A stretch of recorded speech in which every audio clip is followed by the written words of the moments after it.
Sobat Semanggi, di video kali ini tim kami akan membahas tentang The Miracle of Focus.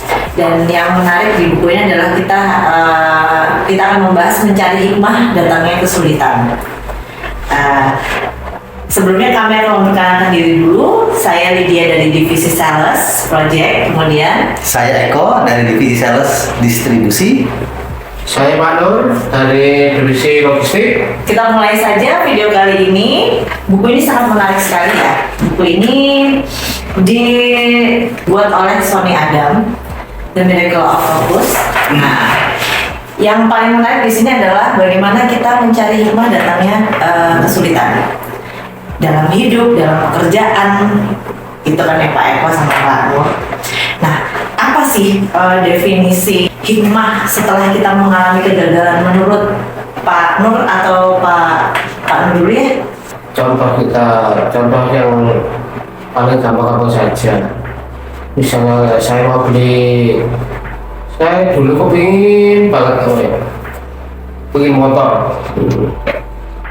Terus berbagai cara saya kesana kemari ya, biarpun kita utang atau apa, tapi ternyata kita sudah CP sudah apa, tapi ternyata gagal, kurang ini, yes.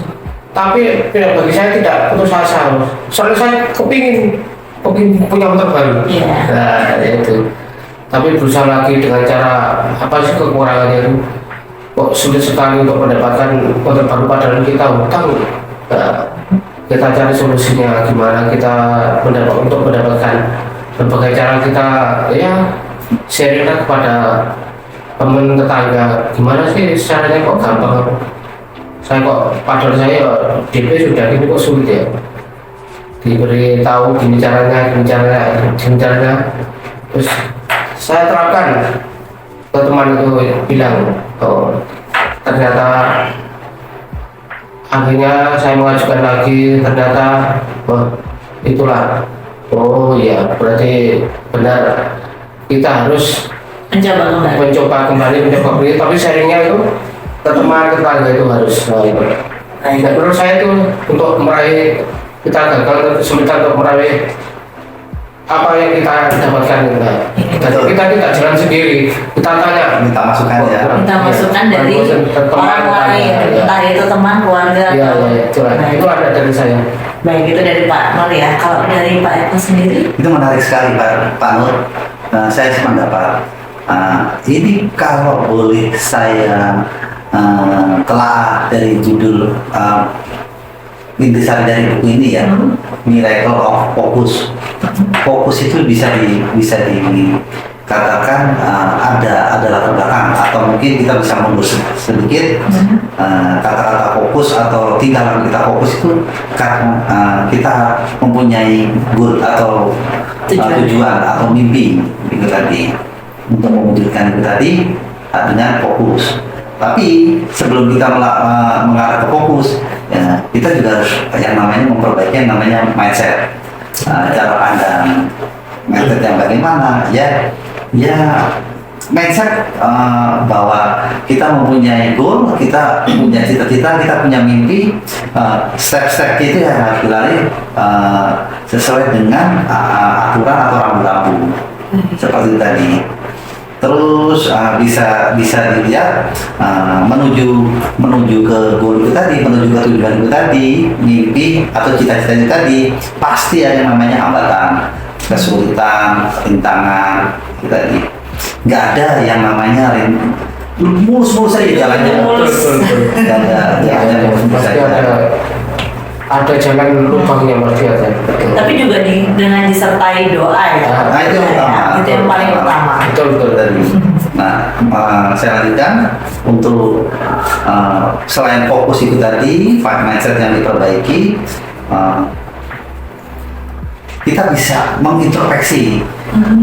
Introspeksi dalam arti di perjalanan itu ada kesulitan itu kadang menemukan kegagalan. Kalau di dunia sales kadang menemukan tolakan. Tolakan itu bukan yang nggak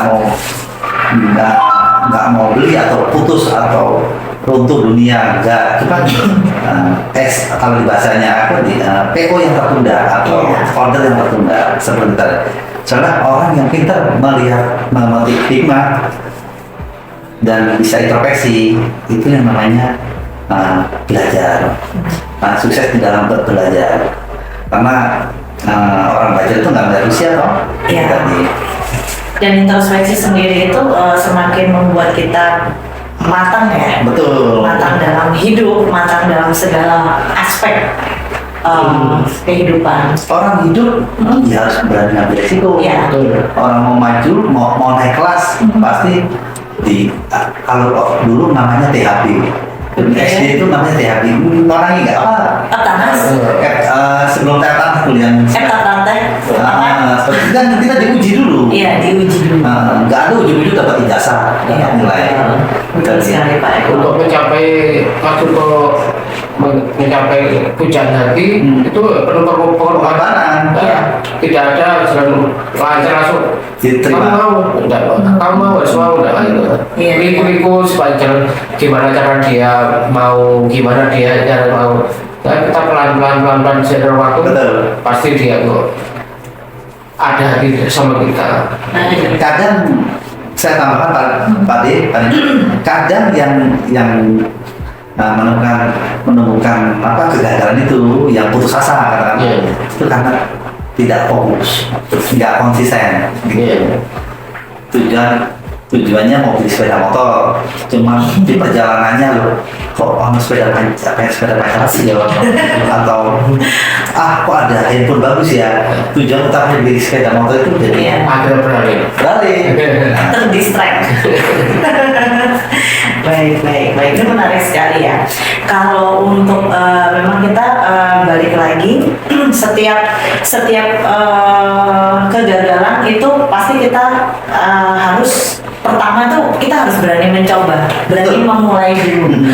Bagaimana caranya supaya kita itu berani dulu untuk memulai, karena apapun dalam segala aspek baik kehidupan maupun dalam pekerjaan, kayak pekerjaan kita harus mulai dulu. Ditolak urusan tidak dibeli atau apapun kita harus legowo, tapi kita harus mencoba lagi di entah beberapa hari lagi, minggu lagi, tetap harus dicoba kembali walaupun kita gagal berkali-kali. Hal mencoba awalnya Pak Nur boleh dia berat rasanya. Betul. Memulai berat, mulai istilah ini, tapi kan yang ngomong itu maksudnya action, geraknya dulu berarti. Karena ini ada kata-kata yang bagus di buku ini. Tidak ada guru yang lebih baik selain kesalahan dan kegagalan. Ya gimana kita mau tahu kegagalan, kesalahan kalau kita nggak mencoba. Betul. Nah, tapi ada orang yang ujung-ujung takut duluan. Belum bergerak udah takut duluan. Ntar kalau gini gimana? Kalau belok kiri gimana? Ntar di depan kesuwen. Nggak ada. Kalau naik sepeda pun bisa nggak ini? Bisa naik nggak ini? Tapi kan belum dicoba. Belum dicoba? Ya belum. Tapi dia rasa takut dulu. Tapi kan kita coba dulu. Harus. Jadi bisa nggak bisa coba dulu. Misalnya kegagalan kita coba lagi. Karena kehidupan memang penuh resiko. Iya. Pasti resiko. Kita pingin belajar motor dulu. Resikonya jatuh. Bisa. Bantu jatuh apa? Tapi dicoba lagi. Akhirnya ya bisa. Jangan takut akan resiko. Betul. Dan misalnya kita sudah tercapai di mimpi kita yang pertama, itu pasti ada tambah lagi, ada naik step lagi, dan pasti makin ke atas itu pasti angin makin banter. Jadi kita jangan melihat orang itu kok enak, jabatannya tinggi, gajinya besar, padahal anginnya banter, tekanannya banter, masalahnya lebih kompleks. Malah semakin di atas itu sebenarnya kayak ketakutannya kita tuh semakin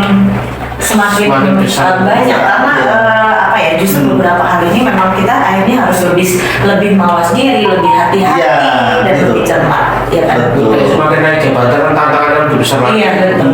Kita kita pasti ada ketakutan yang lebih lagi daripada awal, dari kita step awal. Kita kalau udah sampai, ibaratnya kita sampai pohon yang agak tinggi, kita kan melihat bawah pasti agak lebih takut lagi ya, takut jatuh, takut apa, Lebih tinggi daripada tantangan waktu awal kita naik. Betul. Tapi semakin naik tantangan lebih besar lagi, semakin naik buat. Dan itu pasti akan membuat kita malah semakin kokoh gitu ya. Siap. Kesempatan ini, session bedah buku atau sharing ini seyogianya istilahnya bisa kita terapkan di dunia kita, di bidang kita masing-masing.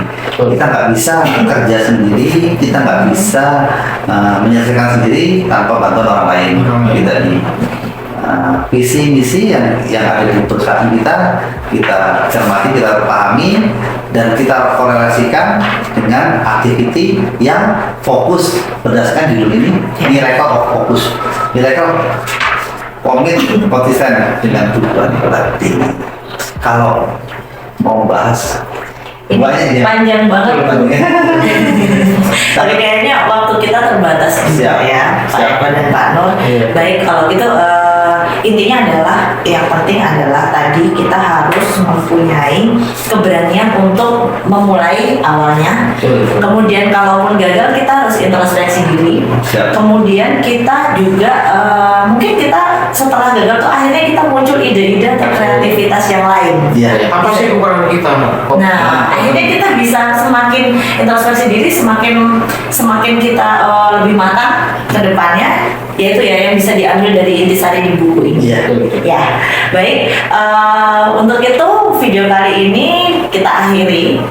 Untuk sobat semanggi semuanya, ketemu lagi di video kita selanjutnya bersama saya dengan Lydia. Saya Eko. Pak Nur. Sampai jumpa semuanya.